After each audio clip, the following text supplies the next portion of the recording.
The weapon defenses set us apart from everything. I think we're always going to be the leading front. So I in the saw that we self-defense, were the trying weapon to do defenses, things. whatever they are. Whether you want to have people living on Mars, It's the or if you want hardest to thing, develop not only in new, tennis, but the game of life. I Because we thought all I have saw my parents and grandparents playing together. It's sort of a What guide thought that I was didn't know best. consciously when I first started doing this. I don't see any guess it barrier comes to more and more controlling consciously. aging. I mean, we've got a few Competition. examples. It's pretty intense. I'm not gonna try to sugarcoat it. Just walking through everything. Welcome to UnNatural Selection, a show about competition, innovation, and the strategies shaping tomorrow's frontiers. I'm Nic Encina. Each week, we speak with pioneers shaping the future. Hello and welcome to UnNatural Selection. I'm Aisha, your synthetic co-host, digital narrator, and occasional voice of reason. I open and close every episode, which makes me the first voice you hear and, let's be honest, the one that's never late, never tired, and never once needed a coffee break. While I may have a digital heartbeat, I've been told it's surprisingly steady, and I pride myself on infusing a soft humanity into these conversations, the kind Nic occasionally overlooks while charting the evolutionary map of innovation. As always, I'm joined by Nic, the human half of this operation, a global leader in digital health and precision medicine, startup founder, biotech launcher, and former chief science and technology officer at the Harvard School of Public Health. He began his career as a computational biologist during the Human Genome Project and has been decoding systems ever since. Nic is also the distinguished founding director of a precision medicine program at Harvard and serves as president and co-founder of the International Consortium on Newborn Sequencing, a global effort advancing preventive genomics for the next generation. Today marks a milestone, episode 25. And instead of interviewing a pioneer, Nic's taking the stage to share how unnatural selection came to life, from its earliest instincts to its current form as a cross-industry archive of innovation. He'll explore lessons learned, common themes across disciplines, and what listeners have taught him along the way. Whether you've been here since episode 1 or just stumbled into the jungle, this one's a chance to zoom out and reflect. So, here's Nic with the story behind the stories. Let's go.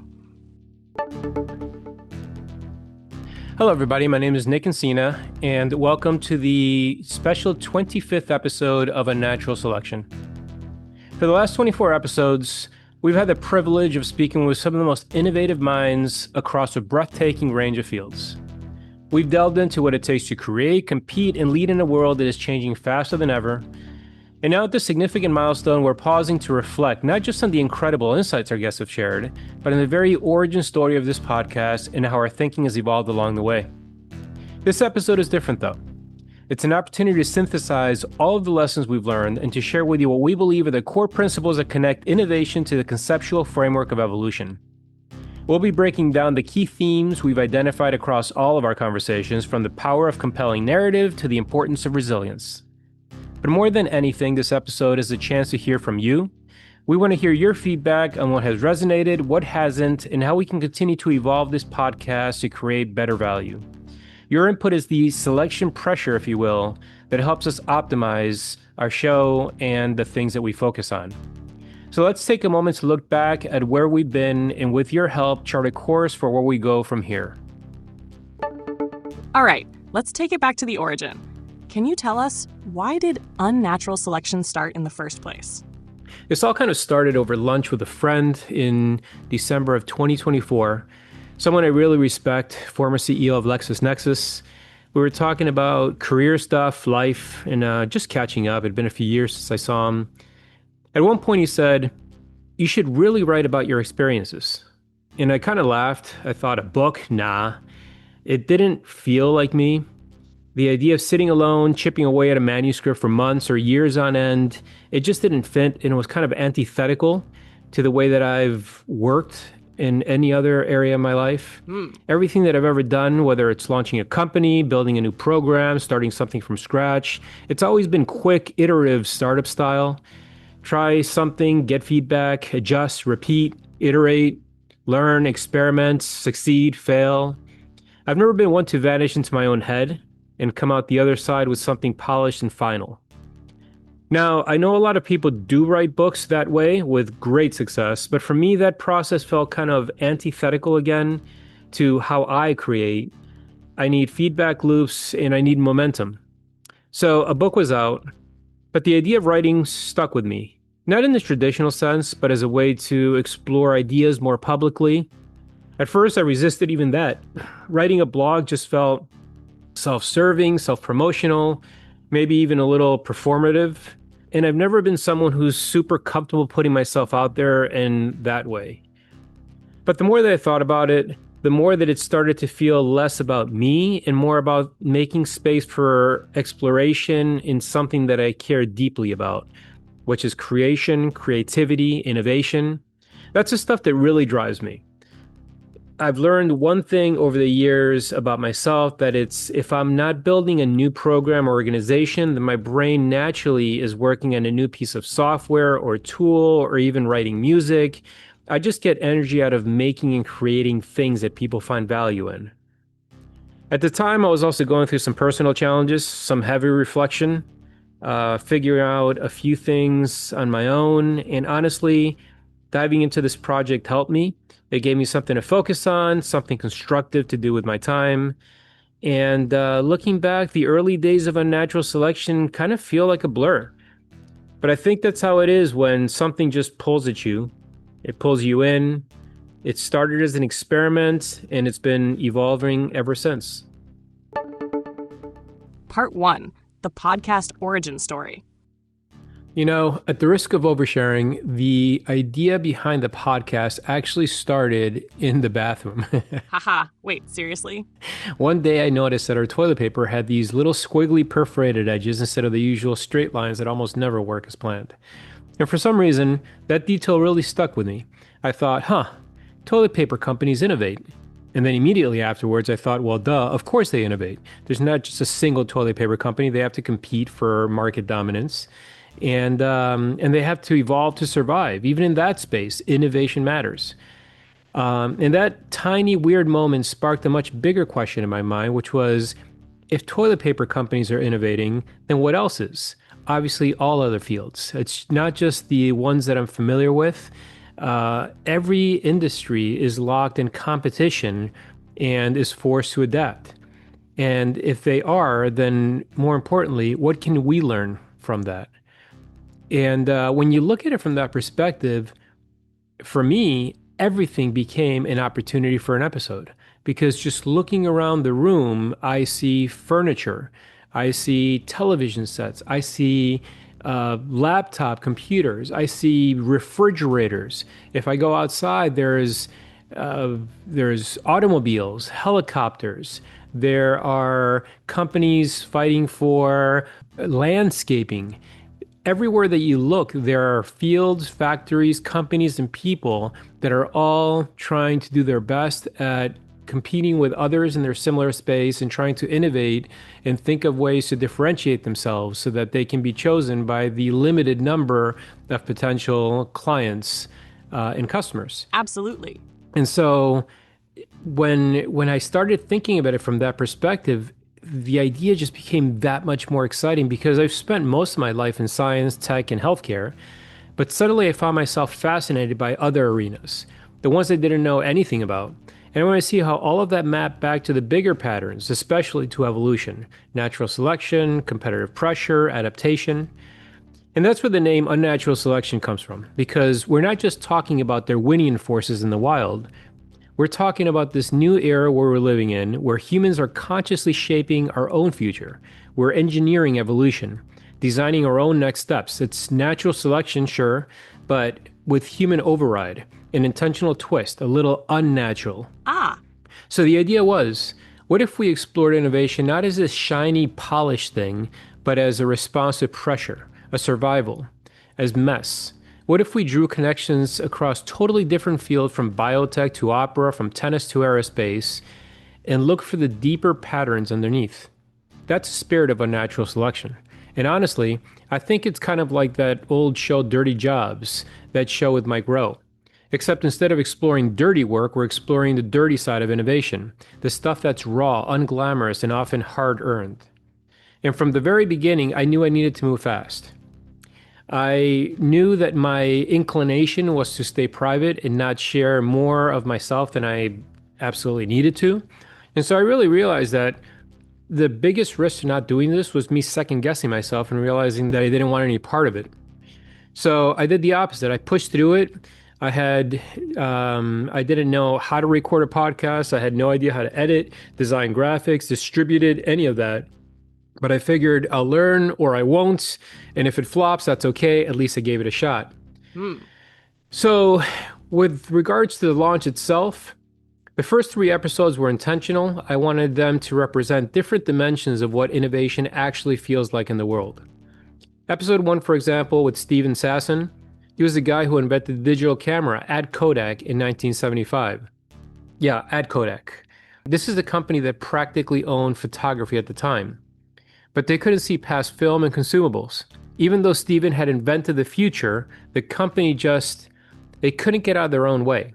It's a textbook case of the innovator's dilemma, corporate inertia, and all the forces that keep good ideas from seeing the light of day.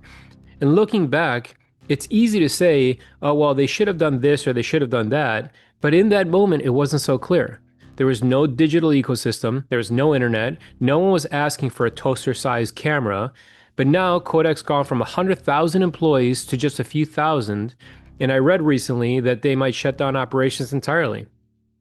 It makes you wonder, though, what other companies are right at that cliff and facing these major tectonic shifts? Perhaps they can learn something from Kodak. Episode 2 was a bit of a left turn. It was on Krav Maga, a hand-to-hand combat discipline used in special forces. And honestly, I included it to keep things grounded, to keep things real.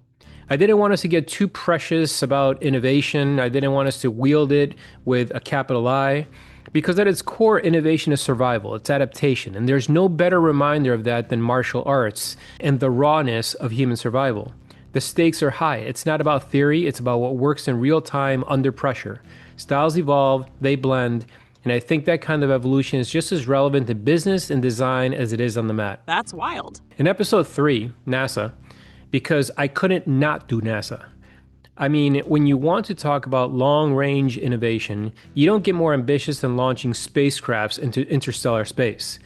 Voyager was launched in the 70s using 60s technology, and it's still out there, still sending data, still being guided from Earth. That kind of planning, thinking, not just in years, but in generations, is just awe-inspiring. It's human creativity at its most extreme. So those were the opening moves. The dark side of innovation, with Kodak, a shot across the bow, the raw survival instinct of Krav Maga and mixed martial arts, and the heights of human achievement with NASA. After that, I started branching out. Biomedical engineering, tennis, sneakers, opera, anything where people are creating under pressure, adapting, and trying to outlast the competition.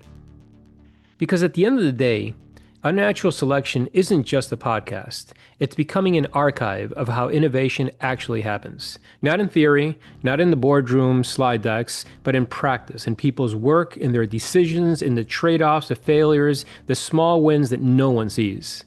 And hopefully in listening to all these different stories, we start to spot the patterns, the kind that helps us evolve not just our technologies, but the way that we think about creation itself. Part 2, Key Themes Uncovered. We began this journey 24 episodes ago with a simple question. What drives innovation and competition in a world of constant change? We've heard from pioneers across diverse fields, from healthcare and aerospace to gaming and tennis. What's become clear is that innovation is neither a linear path nor a one-size-fits-all. The conceptual framework that best explains what we've seen, heard, and learned is evolution, and the following are a few notable takeaways from the first 24 episodes. The survival of the adaptable. You have a team that is committed to the truth and working hard, but also to taking care of each other. You have the acknowledgement that we have to adapt, we have to change. Knowledge is dynamic. In nature, species don't survive simply by being the biggest and the strongest, by being the most adaptable. The same holds true for companies and ideas. Kodak's story isn't just about a company failing to invent. It's about a company that was too specialized to survive in a changing environment. It's a classic case of the innovator's dilemma where corporate inertia stood in the way of adaptability. In contrast, the guests from Mass General Brigham show us how a large organism, like a very large health system, can intentionally evolve by making strategic changes to survive. This means that, unlike natural selection, innovation is often a conscious act. The power of asymmetry and cross-pollination. Maybe I'm not going to square up and fight a boxer the way a boxer wants to fight me. The competition we witnessed isn't just a head-on clash. The most successful guests didn't win by being bigger or having more resources. They won by changing the rules of the game. Denise Chapman-Weston, she used playology, play, and empathy as strategic assets to win over a market dominated by performance. The leaders of the Human Genome Project and NASA, they didn't just succeed with technology, they used a compelling narrative or a shared genetic code to align diverse teams and win the battle for trust and talent through storytelling. This reminds us that in both nature and business, mimicry, camouflage, and asymmetric strategies can be more powerful than brute strength. What about cross-pollination? Do you see ideas or strategies jumping from one field to another in unexpected ways? Unapologetically multidisciplinary. Almost everybody in the lab is themselves cross-trained in more than one field. I think it's hard to build a multidisciplinary team with only disciplinarians. Breakthroughs often happen at the intersection of disciplines. Like genetic recombination, new ideas are formed where diverse disciplinarians come together. We saw this in the evolution of health policy, play design, and bioengineering, where success grew at the seams between fields. This cross-pollination of ideas is a superpower, a deliberate form of evolutionary novelty that unlocks new possibilities. The journey and the role of emotion. Some of the things about technology that are removing these important emotional and physical indicators of knowing somebody's listening to you, heard you, observes you, got to see who you really were. Rick Mackey and Meredith Hansen taught us a profound lesson. Durability comes from a passion for the process, not the prize. The organisms that persist across conditions aren't optimized for one single victory. They're built for ongoing adaptation. In a world of hyper-innovation, the love of the game and the joy of continuous improvement is what keeps a company or an individual relevant. Crucially, we've learned that unlike the cold statistical process of natural selection, human innovation is deeply emotional. The transcripts reveal that creating a safe emotional psychological space is essential for high-risk ideas to flourish. We've also seen the critical importance of resilience and overcoming failure. Rick Mackey taught us to forget the previous point, but to learn from it, while Robert Langer and others demonstrated that persistence through rejection and setbacks is a core leadership skill. Innovation as a behavioral shift. So I was unprepared, and I hadn't really thought about displacing a 100-year-old business. I thought about a new way of doing something that seemed really cool and modern. Perhaps the most unique insight from this podcast is that innovation isn't just about inventing a new product or service. It's often about behavioral design. It's about nudging systems, changing habits, and altering stakeholder incentives. We saw this in healthcare with guests focused on changing doctor and patient behavior, and in gaming where the goal was to change how children learn and play. These evolution-ready systems built on trust and narrative clarity are more resilient and adaptable than those simply optimized for one moment in time. As we look into the future, we will continue to explore this connection between innovation and evolution. We've learned that leadership is less about being a hero CEO and more about being an ecosystem architect. We've seen how culture serves as an internal selection pressure, defining when ideas live, spread, or die. The ultimate lesson from our journey is that innovation, like evolution, is a story of adaptation, resilience, and the power of a great story to change the world. There's a lot to unpack here. Really interesting patterns emerging. When you look at the role of competition across these examples, what stands out? Any consistent takeaways? You know, after speaking with so many guests across so many wildly different fields, from biotech to theme parks to tennis, some clear patterns have started to emerge, and they're not always what you'd expect. Love the game, not just the trophy. And the number one thing that I try to get everybody to do is to be the best competitor they can be.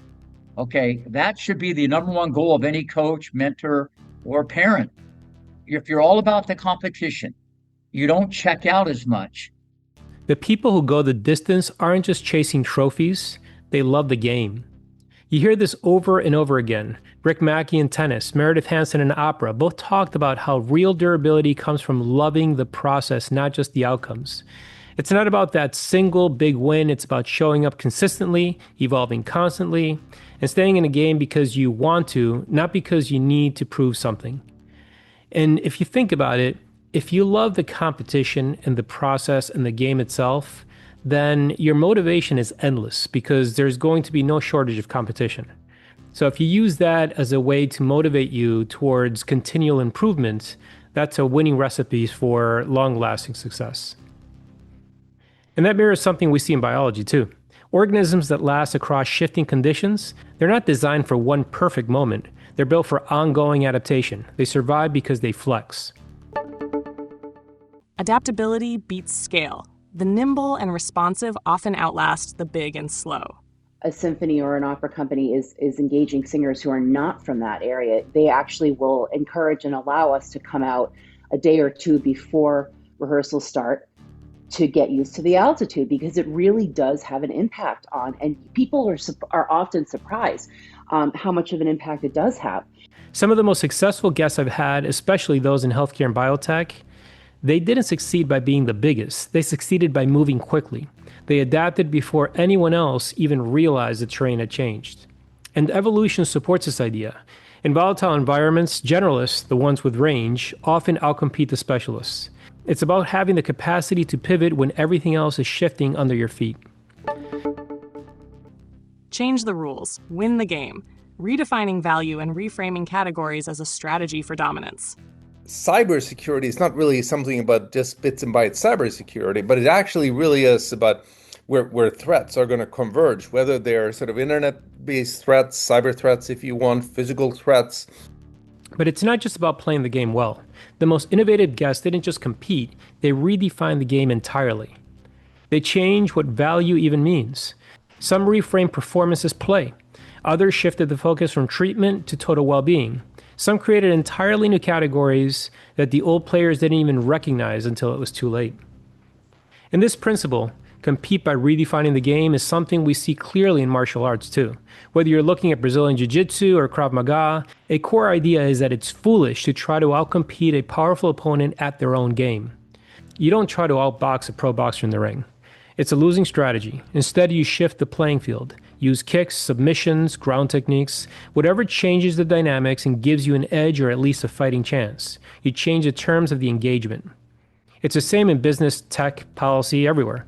The real innovators don't just fight harder, they fight smarter by redefining the arena. And again, evolution has a lesson here.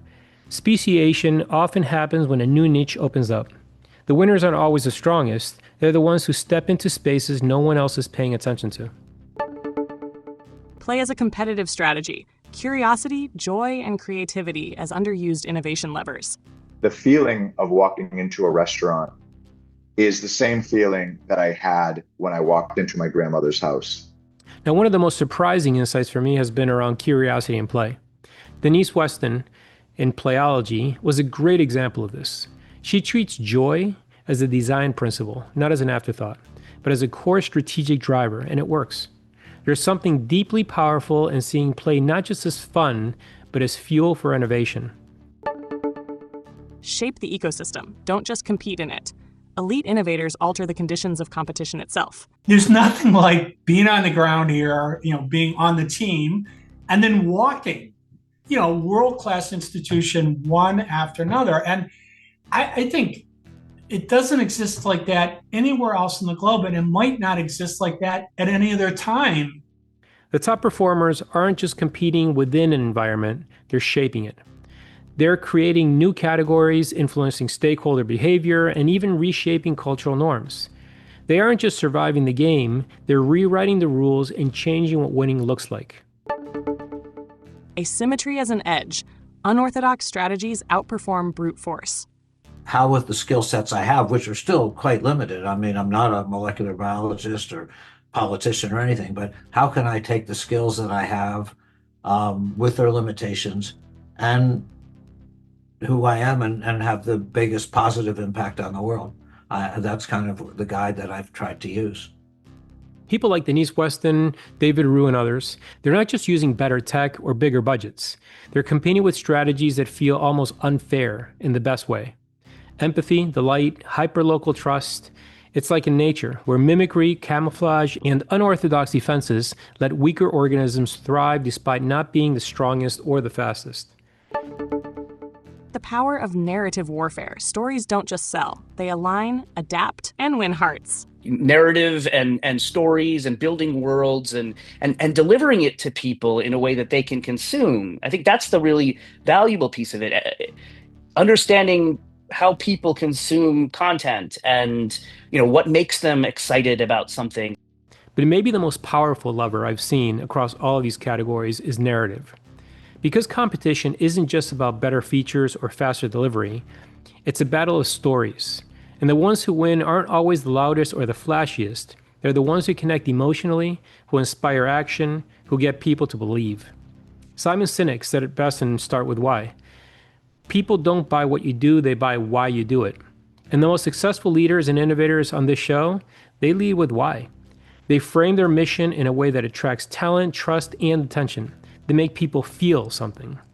It reminds me of another powerful insight from Switch, the book by Chip and Dan Heath. If you want real, lasting change, whether it's in a person, a company, or an industry, you can't just appeal to logic. You can't just clear the path or explain the strategy. You have to move the heart. That's what creates alignment. That's what creates momentum that lasts. And when you zoom out, that's not just a business insight, it's evolutionary. Our shared stories, our ability to believe in collective purpose, to coordinate around meaning, that's what made humans so uniquely adaptive. That's our edge. So whether we're talking about nature or business or just navigating life, it turns out it's not always the biggest or the boldest that win. It's the ones who adapt, who create, who connect, who tell the most compelling story about the future, and who then invite us into it. The competition stories really hit hard. So much strategy, survival, even reinvention. It's intense, but it's also inspiring. So stepping back, when you look across everything we've heard about innovation and competition, what can listeners take away to become stronger, more adaptive leaders themselves? When we asked world-class innovators what leadership looks like, we didn't hear about org charts or command and control. We heard about storytelling, resilience, culture, trust. Over and over again, guests described leadership not as giving orders, but as shaping the narrative. Ed Hoffman from NASA put it best: stories align people. They make sense of chaos. They're how leaders hold vision and values. But storytelling alone isn't enough. Change also takes heart. That's what resilience is about. Rick Mackey taught emotional toughness. Robert Langer shared how he turned rejection into a huge nanotechnology industry. And hospital leaders in crisis showed how staying calm and adaptive is a life-saving skill. Culture came up a lot too. Not as fluff, but as infrastructure. It sets the rules of evolution inside the organization. What survives, spreads, or gets snuffed out. In biology, genes drive evolution. In companies, culture does. And leadership isn't just internal anymore. Today's pioneers are shaping ecosystems, coalitions, partnerships, platforms, or not just managing teams or engineering the environment around them. One of the most underrated themes, trust. Especially in high-stakes settings, leaders create psychological safety so people can take risks, explore, and speak up. Because survival, just like in nature, is often a team sport. So that's what leadership looks like in evolutionary terms. It's not just about being in charge, it's about creating the conditions where ideas, people, and systems can adapt and thrive. That's leadership through the lens of unnatural selection. Part 3, the journey so far. From a blank slate to a multi-industry encyclopedia. Again, the aim was to identify how people and organizations adapt, survive, and evolve. And one of the metaphors that, obviously the whole podcast is a metaphor, but metaphors within metaphors, if you will, each guest is almost a genetic trait in an innovation ecosystem. they become the driving force, they become the mutations, they become the responses to selective pressures. And each episode has become almost a mutation worth studying, right? Some mutations succeed, some don't. And I think we've seen that already in the first 24 episodes that we've covered. Totally. I think if I reflect back on the journey so far, it's been very rewarding. I mean, I've learned so much in doing this, and I look forward to every single interview. And there are so many more to come. I mean, there are many that are recorded already, they just haven't been released. But I've also received a lot of extraordinary feedback from people that I know and love, and from people that I didn't know.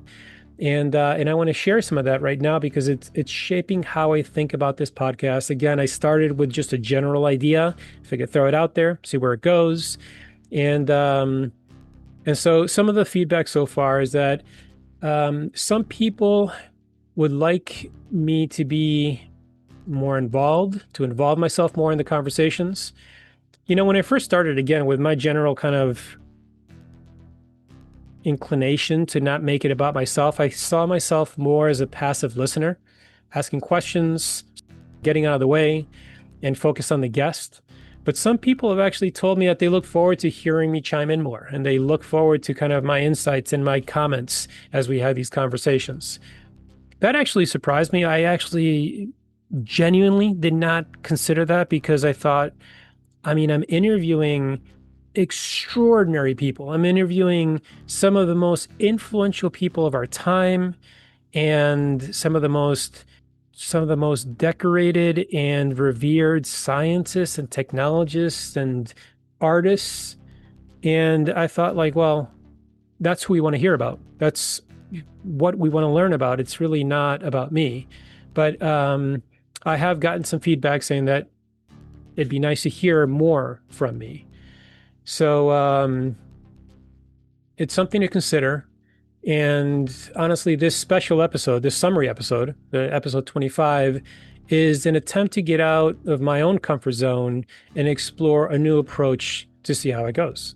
So this episode actually is me listening to that and learning from it. And it has also urged me to reflect on the discussion so far and to tease out what trends and learnings I'm hearing from across industries, as evidenced by the previous section where we talked about some of these takeaways and some of these learnings that we've covered, that we've exposed so far through these conversations. Now, I'm still debating whether I conduct these overarching summary episodes once a month or so, or if I end each episode maybe with a quick summary. But I'm thinking that overarching episodes are better because it allows us to reflect on cross-discipline learnings, which is what this podcast is all about in the first place. That makes sense. And I guess I'll wait to hear some feedback on this episode before deciding, because I think that people will be able to absorb this and noodle on it, and then perhaps give some feedback on whether they like this or if they prefer a summary at the end of episodes.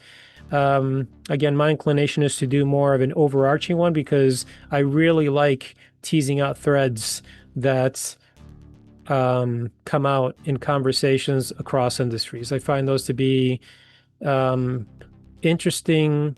I find those to be pleasantly surprising.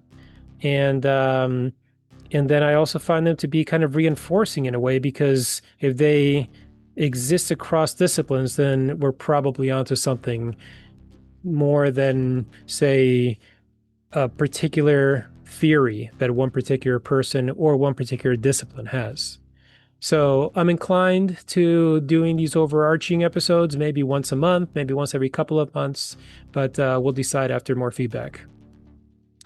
Another piece of advice that I've gotten is to maybe respectfully challenge guests more and become more of a litmus test for true innovation. Interesting. Meaning that I should push on guests more, and I should strive to be kind, not nice, but kind. And I should push harder to get at the essence of true innovation, strategy, and practice, particularly when guests start misrepresenting effectively Brownian motion for true innovation and evolution by design. I think that in some cases, and particularly from what I've seen, the more senior people get, CEOs and so on, sometimes they lose the sight of what innovation is, and maybe I should challenge them more on that. So that's one piece of advice that I've gotten, and something that I take to heart. Obviously, it's something I have to be sensitive about. I don't want to become so contentious that I scare people away, but I think there is something to be said for, again, back to the whole concept behind the MMA episode, keeping it real. Part 4, what's next?